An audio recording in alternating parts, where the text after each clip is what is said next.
दोस्तों चलिए आज की वीडियो शुरू करते हैं। दोस्तों वीडियो शुरू करने से पहले मैं आपको एक बात बता दूं कि आपने अभी तक हमारे इस चैनल को सब्सक्राइब नहीं किया हो तो नीचे पर आपको ग्रीन बटन में सब्सक्राइब करके लिखा रहा होगा, इसके ऊपर क्लिक कर लीजिए और साइड में नोटिफिकेशन बेल भी आएगा, उसको भी क्लिक कर लें ताकि आपको मिल सके हमारे अगले वीडियो की नोटिफिकेशन सबसे पहले और आप कुछ नया नया सीख सके।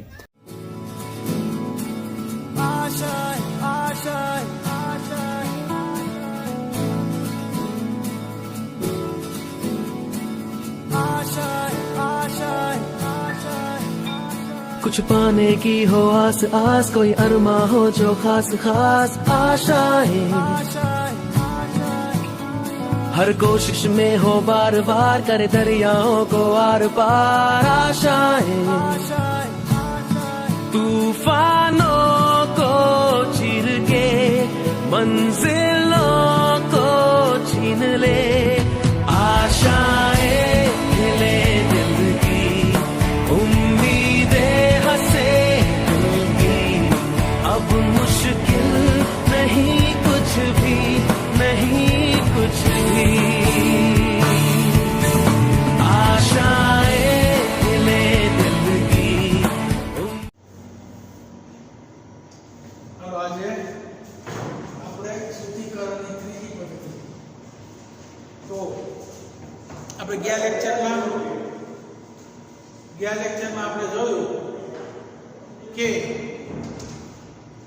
નિસ્યંદન, દ્રવ ગલન અને વિદ્યુત વિભાજન। હવે છેલ્લી ત્રણ પદ્ધતિ કે ઝોન રિફાઇનિંગ પદ્ધતિ। ઝોન એટલે વિભાગ। એમાં એવું હોય એક ધાતુનો જે સળિયો હોય, અશુદ્ધ હોય, હવે એને આપણે હીટરથી આમ ગરમ કરતું જવાનું, આ હીટર જોડી દેવાનું, હીટરથી જેમ ગરમ કરતા જાય તો પહેલી વસ્તુ તો આ પદ્ધતિ કેને લાગુ, જે ધાતુની અંદર અશુદ્ધિ જે હોય એ વિગલિત પ્રવાહીની અંદર વિગલિત દ્રવ્ય પ્રવાહીની અંદર એ વધુ વિગલિત દ્રવ્ય અને ઘન અવસ્થામાં ઓછો વિગલિત દ્રવ્ય બને। તો એવી અશુદ્ધિ કે ઘન અવસ્થામાં ઓછો વિગલિત દ્રવ્ય હોય પરંતુ પ્રવાહી અવસ્થામાં વધુ વિગલિત દ્રવ્ય બને, એવી ધાતુનો જે સળિયો હોય એની ઉપર મોબાઈલ હીટર ઝડવામાં આવે અને આકૃતિમાં દર્શાવ્યા પ્રમાણે આપણે આકૃતિ દોરશું પ્રમાણે મોબાઈલ હીટરને એક દિશામાં ખસેડવામાં આવે। આથી શુદ્ધ ધાતુ વિગલિત દ્રવ્યમાં મુક્ત થઈ અથવા અલગ પડે છે અને ત્વરિત તેનું ત્યાં સ્ફટિકીકરણ થાય। જ્યારે અશુદ્ધિ વિગલિત દ્રવ્યની અંદર મોબાઈલ હીટરની સાથે આગળ વધે છે। આ રીતે વારંવાર પુનરાવર્તન કરતા અશુદ્ધિનું વિગલિત દ્રવ્ય જે નળાકારના છેડે સંશ્લેષિત થાય અને એ અશુદ્ધિનો ભાગ કાપી નાખતા અશુદ્ધિ દૂર કરવામાં આવે છે, કાપી અને એટલો અશુદ્ધિનો ભાગ દૂર કરવામાં આવે છે। આ રીતે પુનરાવર્તિત કરતા કરતા અતિ શુદ્ધ ધાતુ પ્રાપ્ત થાય છે, જેનો ઉપયોગ અર્ધવાહક તરીકે ટ્રાન્ઝિસ્ટરની અંદર કરવામાં આવતો હોય છે, જેવા કે જર્મેનિયમ, ગેલિયમ, જર્મેનિયમ છે, સિલિકોન છે, ગેલિયમ છે, ઇન્ડિયમ જેવી ધાતુનું શુદ્ધિકરણ આ પદ્ધતિથી કરવામાં આવે છે। તો આપણે જોઈએ ઝોન રિફાઇનિંગ પદ્ધતિ।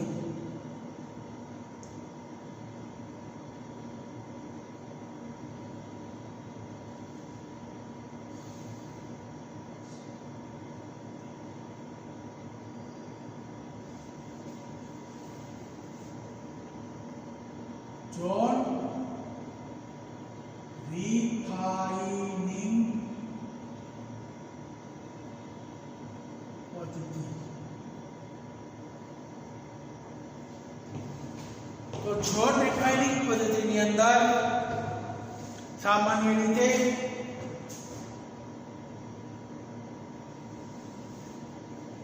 આ પદ્ધતિ દ્વારા જર્મેનિયમ,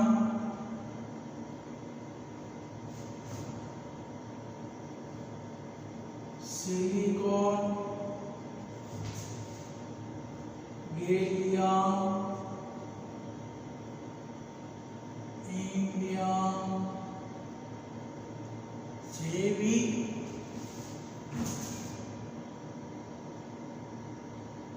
ધાતુનું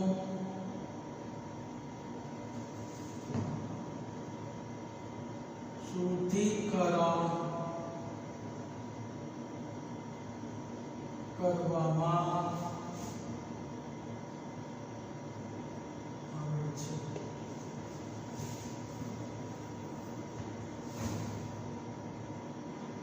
જેમાં અશુદ્ધિ,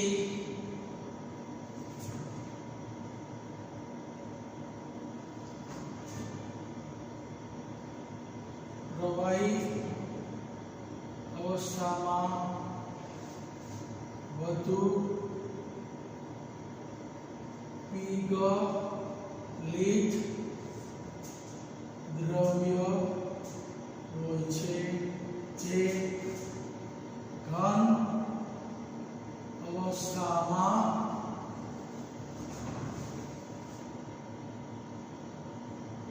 હોતી નથી. કારણ કે એને આપણે ગરમ કરો તો અશુદ્ધિ છે એ પીગળી તરત જ થઈ જાય. આ પદ્ધતિમાં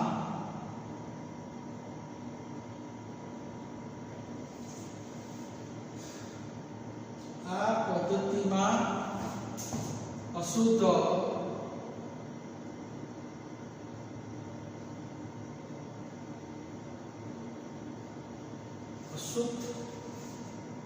નળાકારને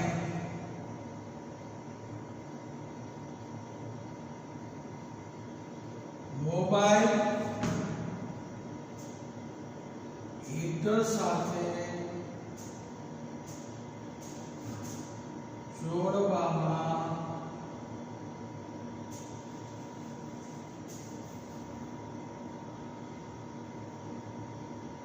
આકૃતિ પ્રમાણે જોડવામાં આવે છે.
અશુદ્ધ.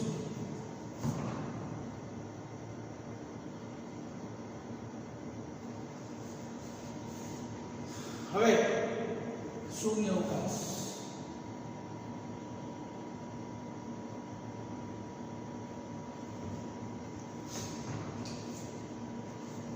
હવે એક નળાકારને મોબાઈલ હીટર સાથે આકૃતિ પ્રમાણે જોડવામાં આવે છે. હવે આ મોબાઈલને ખસેડવામાં આવે તો આ મોબાઈલને એક જ દિશામાં ખસેડવામાં આવે છે. આથી નળાકારની અંદર રહેલી અશુદ્ધિ વિગલિત નળાકારની અંદર શુદ્ધ ધાતુ વિગલિત દ્રવમાંથી નળાકારની અંદર વિગલિત દ્રવમાંથી શુદ્ધ ધાતુ અલગ પડે છે અને એનું સ્ફટિકીકરણ થાય છે.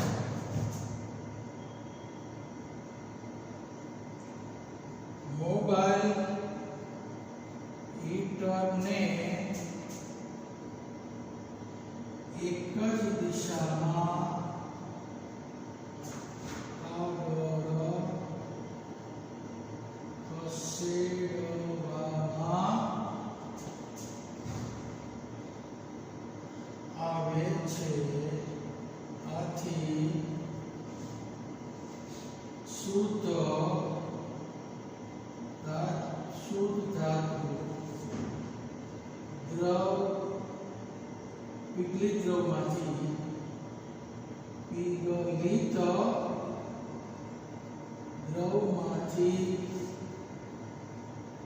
અલગ પડે છે અને ત્યાં તેનું સ્ફટિકીકરણ થાય છે અને અશુદ્ધિ વિગલિત દ્રવ સાથે આગળ વધે છે. એટલે વિગલિત દ્રવ સાથે આગળ વધતું જાય. આ રીતે વારંવાર પુનરાવર્તન કરતા અશુદ્ધિ નળાકાર સળિયાના છેડે સંશ્લેષિત થાય છે.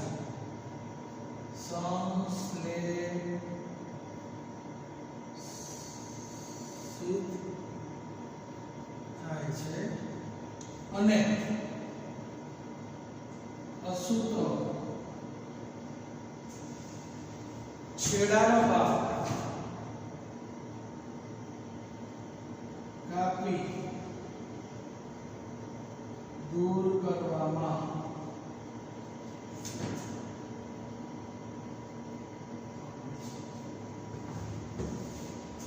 આમ ઝોન અશુદ્ધ ઝોન દૂર કરતા જાય એટલે એનું નામ પડ્યું ઝોન રિફાઇનિંગ પદ્ધતિ. અશુદ્ધિ નળાકાર સળિયાના છેડે સંશ્લેષિત થાય છે અને અશુદ્ધ છેડા કાપી દૂર કરવામાં આવે. આ રીતે મળતી ધાતુ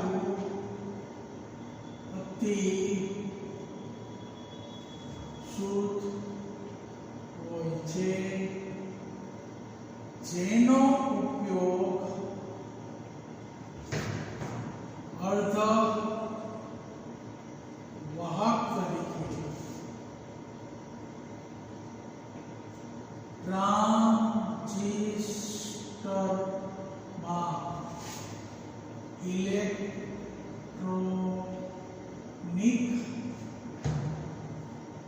ઉદ્યોગોમાં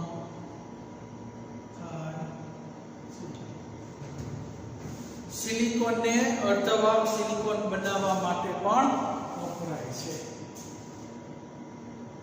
તો આ જે મોબાઈલ હીટર જેમ આગળ વધતો જાય એમ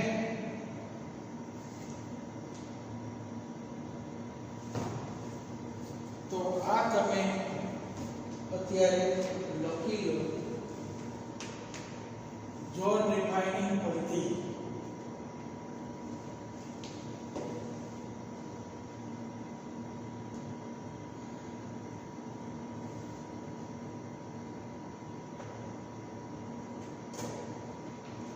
હવે આ સળિયાને વાતાવરણ અસર ન થાય એટલે સૂર્યાવકાશની અંદર એને રાખવામાં આવે છે.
તો આપણે જોયું કે ઝોન ડિફાઇનિંગ પદ્ધતિ, તો ઝોન ડિફાઇનિંગ પદ્ધતિની અંદર સામાન્ય રીતે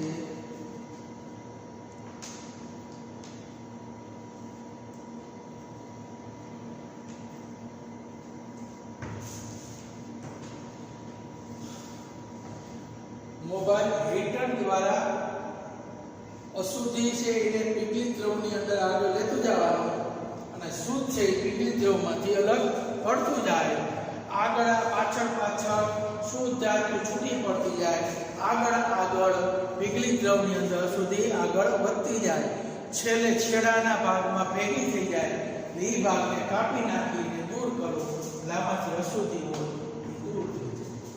એટલે આમાં બીજું કોઈ આપવું છે નહીં.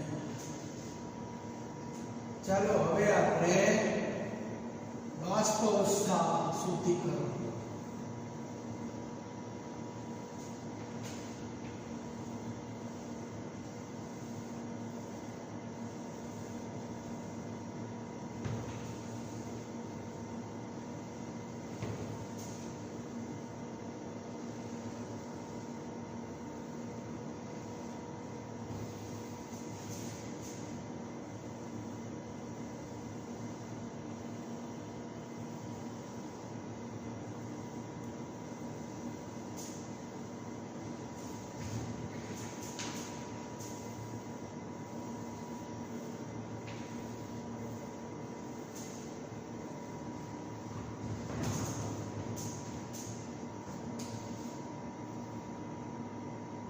હવે બાષ્પ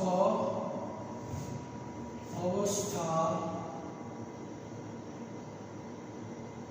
શુદ્ધિકરણ. બાષ્પ કલા શુદ્ધિકરણ. તો આ પ્રકારની પદ્ધતિની અંદર પેલા અશુદ્ધ ધાતુ અન્ય પદાર્થ સાથે સંયોજાય અને બાષ્પશીલ સંયોજાય, કારણ કે કોઈ પણ અશુદ્ધ ધાતુ અન્ય પદાર્થ કે પ્રક્રિયક સાથે આપણે ગરમ કરવામાં આવે તો સંયોજાય અને બાષ્પશીલ સંયોજન બને. હવે આ રીતે બનેલા બાષ્પશીલ સંયોજનને ઊંચા તાપમાને ગરમ કરતા તેનું વિઘટન થઈ અને શુદ્ધ ધાતુ મળે અને આડ નિપજ તરીકે જે પદાર્થ મળે તેનો ઉપયોગ આ પદ્ધતિની અંદર પુનઃ ઉપયોગ કરી શકાય.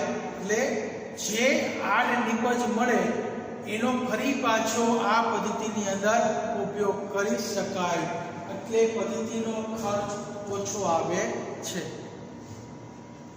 જેમ કે નિકલ ધાતુ છે અશુદ્ધ, તેને કાર્બન મોનોક્સાઇડ સાથે 330 થી 350 કેલ્વિન તાપમાને ગરમ કરવામાં આવે તો ટેટ્રા કાર્બોનિલ નિકલ નામનું જે બાષ્પ સંકીર્ણ બને છે. હવે આ બાષ્પ સંકીર્ણને 450 થી 470 કેલ્વિન તાપમાને ગરમ કરશો તો સંકીર્ણનું વિઘટન થઈ અને શુદ્ધ નિકલ મળે છે અને ઉત્પન્ન થતો કાર્બન મોનોક્સાઇડ ફરી પાછો આ પદ્ધતિની અંદર પુનઃ ઉપયોગ કરી શકાય છે, જે પદ્ધતિનો ખર્ચ ઓછો થાય છે. તો આ પદ્ધતિનું નામ છે મોન્ડ કાર્બોનિલ પદ્ધતિ. મોન્ડ કાર્બોનિલ પદ્ધતિ.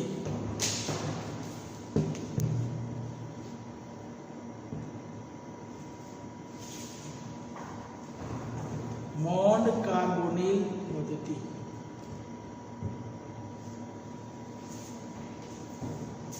તો આ પદ્ધતિમાં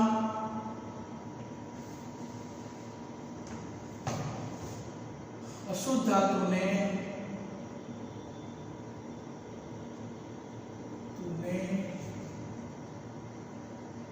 अन्य पदार्थ साथे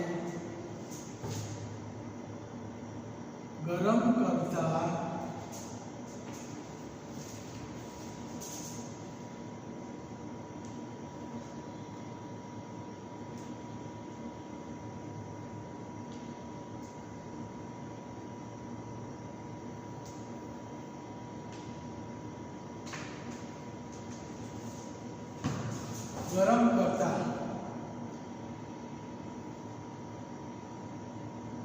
वाष्पशील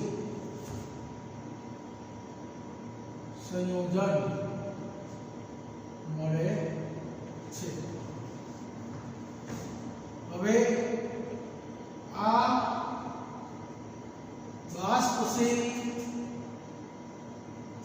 સંયોજનને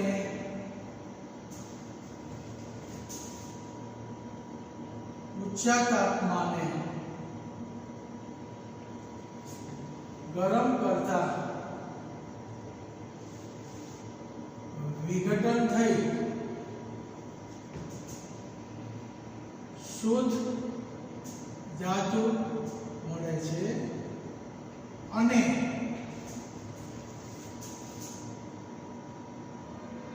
આડ નિપજ તરીકે મળતા પદાર્થ આ પદ્ધતિમાં પુનઃ ઉપયોગી થાય છે, જેથી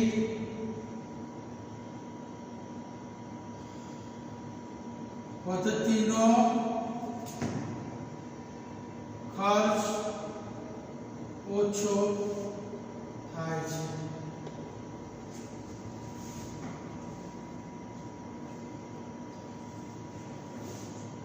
દાખલા તરીકે નિકલ, અશુદ્ધ નિકલ, અશુદ્ધ નિકલ धातुने कार्बन मोनोक्साइड साथे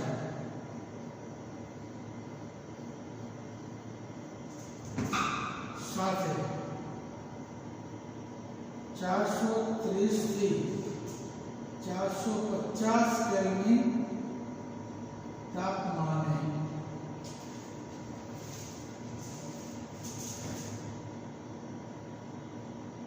गरम करता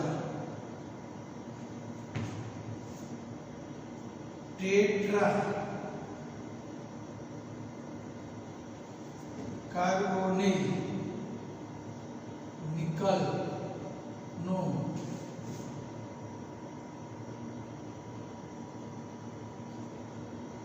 संकीर्ण મળે છે।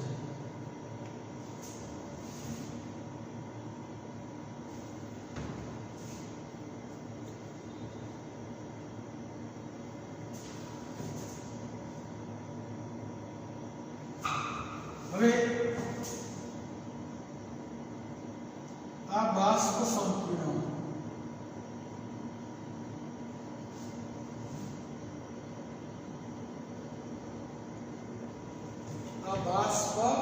સંકીર્ણને 450 થી 470 કેલ્વિન तापमाने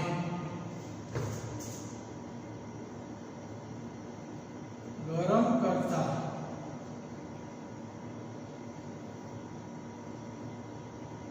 विघटन पामी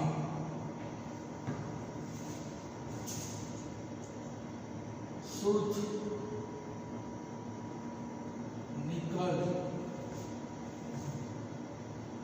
મળે છે અને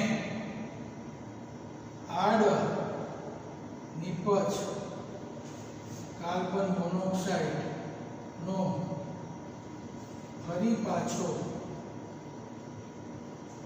आ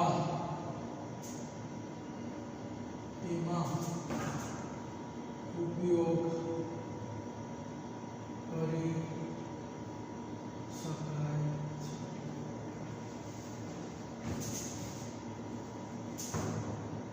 પ્રક્રિયા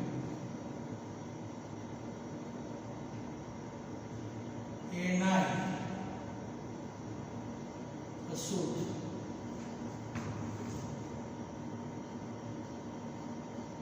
કાર્બન મોનોક્સાઇડ NiCO4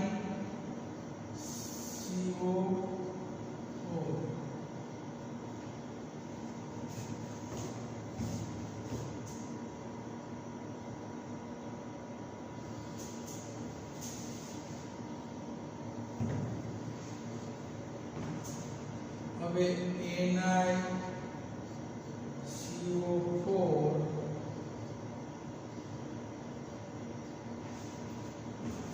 તાપમાન 330 થી 350 થી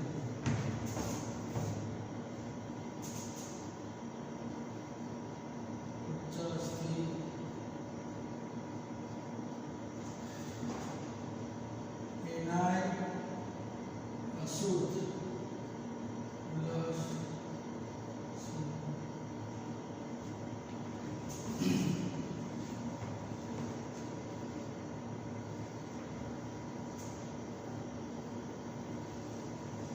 આ પદ્ધતિનું નામ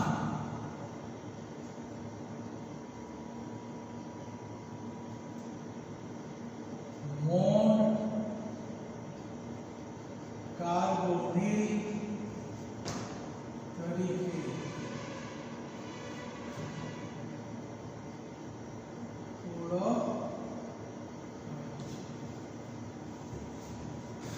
એટલે અશુદ્ધ ધાતુ હોય અને અન્ય કોઈ પદાર્થ સાથે પછી આ પદ્ધતિ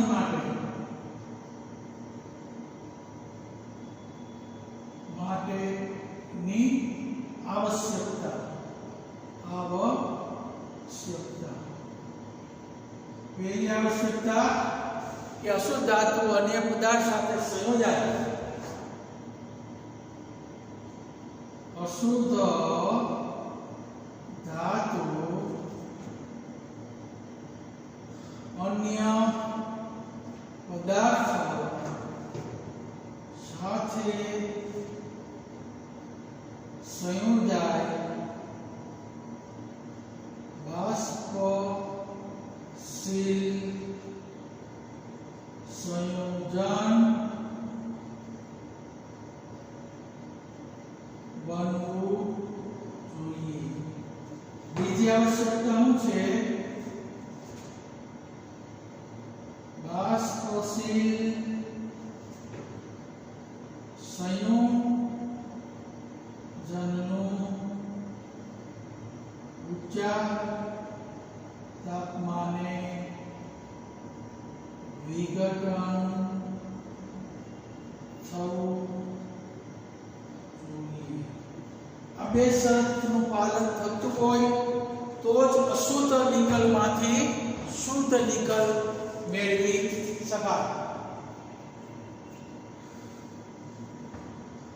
તો તમે બાષ્પ અવસ્થા શુદ્ધિકરણ 2 માર્ક્સની આ પદ્ધતિ મોસ્ટ આઈએમપી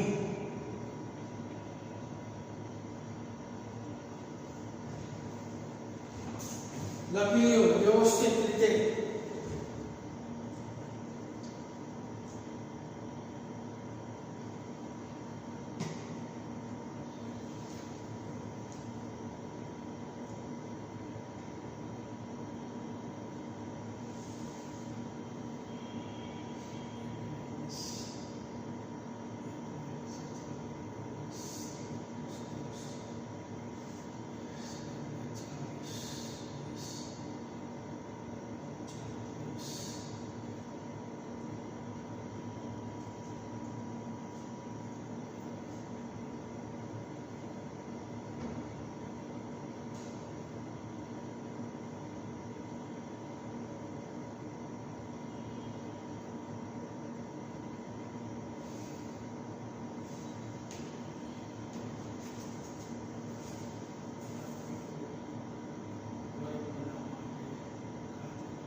અંદર પૂછી શકાય.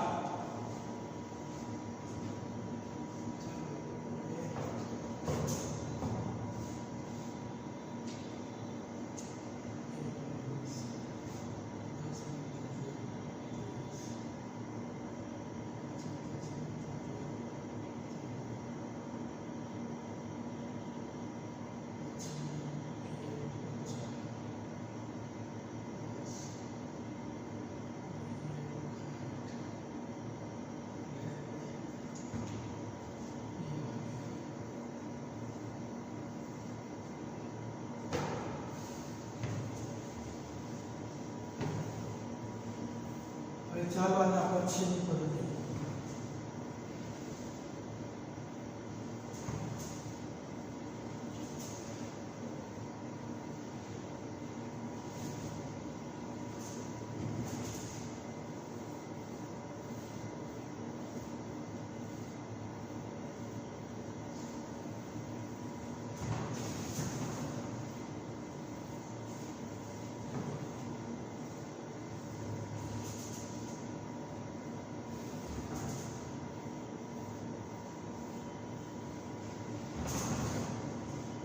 ચાલો હવે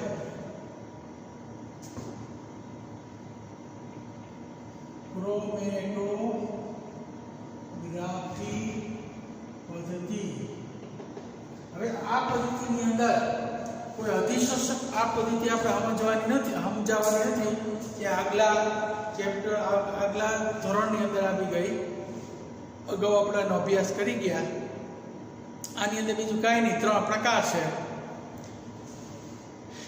એક કોલમ ક્રોમેટોગ્રાફી, એક પેપર ક્રોમેટોગ્રાફી અને ત્રીજી સ્તંભ અથવા ગેસ ક્રોમેટોગ્રાફી. ક્રોમેટોગ્રાફીની અંદર એક કસનળીની અંદર તમે એક Al2O3 નો પાવડર ભરી અને જુદા જુદા આયન ધરાવતા દ્રાવણોની અંદર ઉમેરવામાં આવે તો જુદી જુદી ક્ષમતા પ્રમાણે આયનનું અધિશોષણ થઈ અને આયનનું વર્ગીકરણ કરી શકાય છે, રંગનું વર્ગીકરણ કરી શકાય છે. એને આપણે કોલમ ક્રોમેટોગ્રાફી કહેવાય. જ્યારે ફિલ્ટર પેપર હોય એ પેપર ઉપર કોઈ આયન ધરાવતું દ્રાવણ ઉમેરવામાં આવે તો ફિલ્ટર પેપરમાં જુદા જુદા ભાગની અંદર અધિશોષણ થઈ અને આયનનું વર્ગીકરણ કરી શકાય. એને પેપર ક્રોમેટોગ્રાફી કહેવાય. અને જુદા જુદા જે વાયુ હોય એને સ્તંભ ઉપર ટેકા ઉપર પસાર કરવામાં આવે તો જુદા જુદા વાયુનું વર્ગીકરણ કરી શકાય, તો જેને આપણે સ્તંભ ક્રોમેટોગ્રાફી કહેવાય, જેનો અગાઉ આપણે અભ્યાસ કરી ગયા છીએ. હવે આપણે હવે છેલ્લો ટોપિક છે કે એના ઉપયોગો. સામાન્ય રીતે એલ્યુમિનિયમ તમને એમસીક્યુમાં પૂછે ખાલી એલ્યુમિનિયમના ઉપયોગો. તો એલ્યુમિનિયમના ઉપયોગો તો એલ્યુમિનિયમ વરખ માટે ખાદ્ય પદાર્થના એક તો વરખ માટે, બીજું ખાદ્ય પદાર્થોના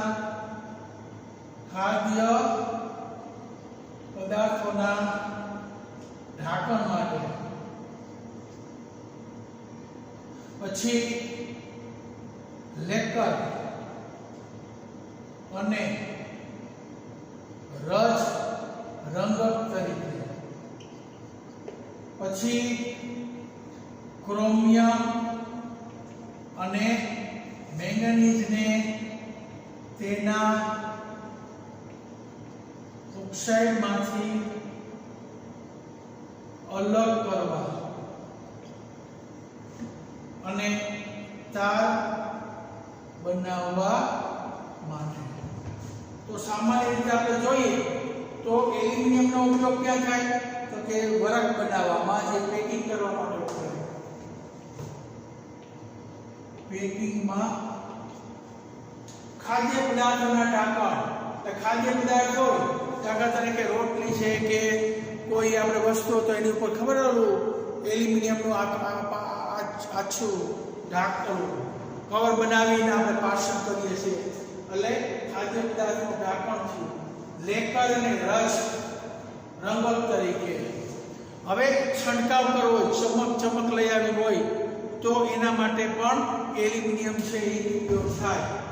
ક્રોમિયમ અને મેંગેનીઝને તેના ઓક્સાઇડમાંથી અલગ કરવા માટેની પદ્ધતિનું નામ છે એલ્યુમિનિયોથર્મી પદ્ધતિ.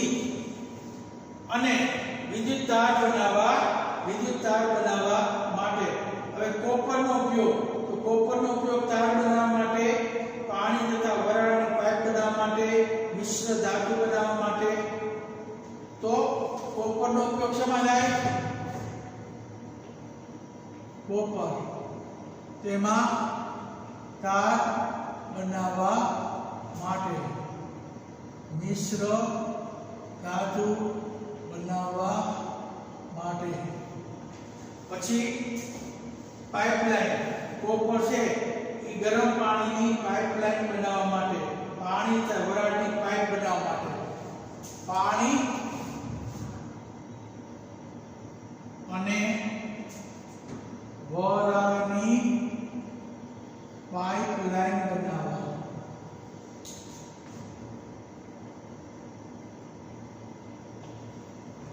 તો સામાન્ય રીતે કોપરનો ઉપયોગ, તો આ રીતે કોપરનો ઉપયોગ મિશ્ર ધાતુ બનાવવા માટે,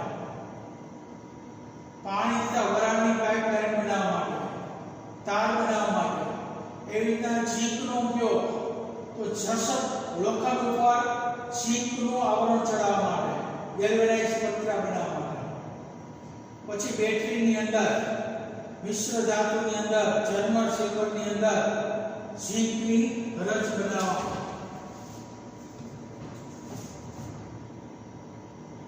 તાંબુ, ઝીંક.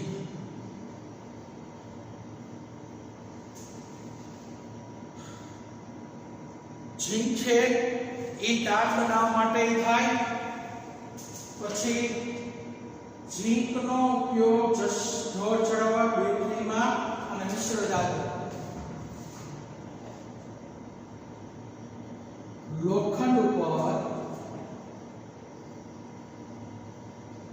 જસતનો ઢોળ ચડાવવા.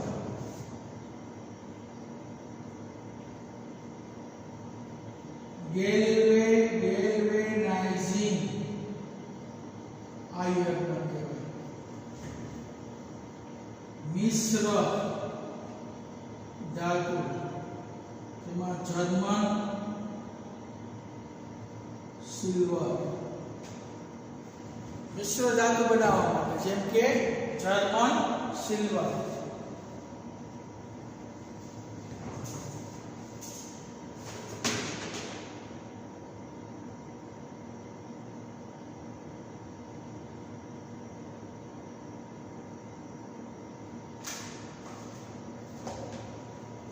તો ચાલો એલ્યુમિનિયમનો ઉપયોગ, કોપરનો ઉપયોગ, ઝીંકનો ઉપયોગ, આ બધા ઉપયોગો એમસીક્યુમાં પૂછાય. તો સામાન્ય આપણે ટૂંકમાં ઉપયોગ કીધા છે ને તમને. હવે આ પ્રકરણ અહીંયા પૂર્ણ થાય છે. હવે પછીના લેક્ચરમાં નેક્સ્ટ ચેપ્ટર આપણે ચાલુ કરશું. ચાલો આજનું ડેઇલી ટેસ્ટ.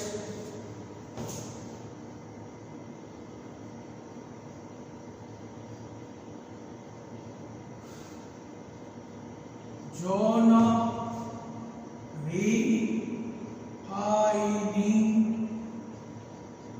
પદ્ધતિ સમજાવો.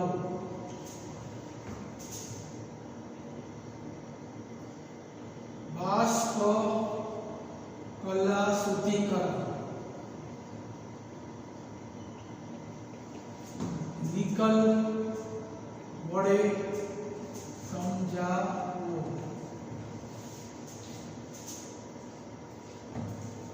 એલ, ઝેડએન અને સી કેટલાક ઉપયોગો લખો.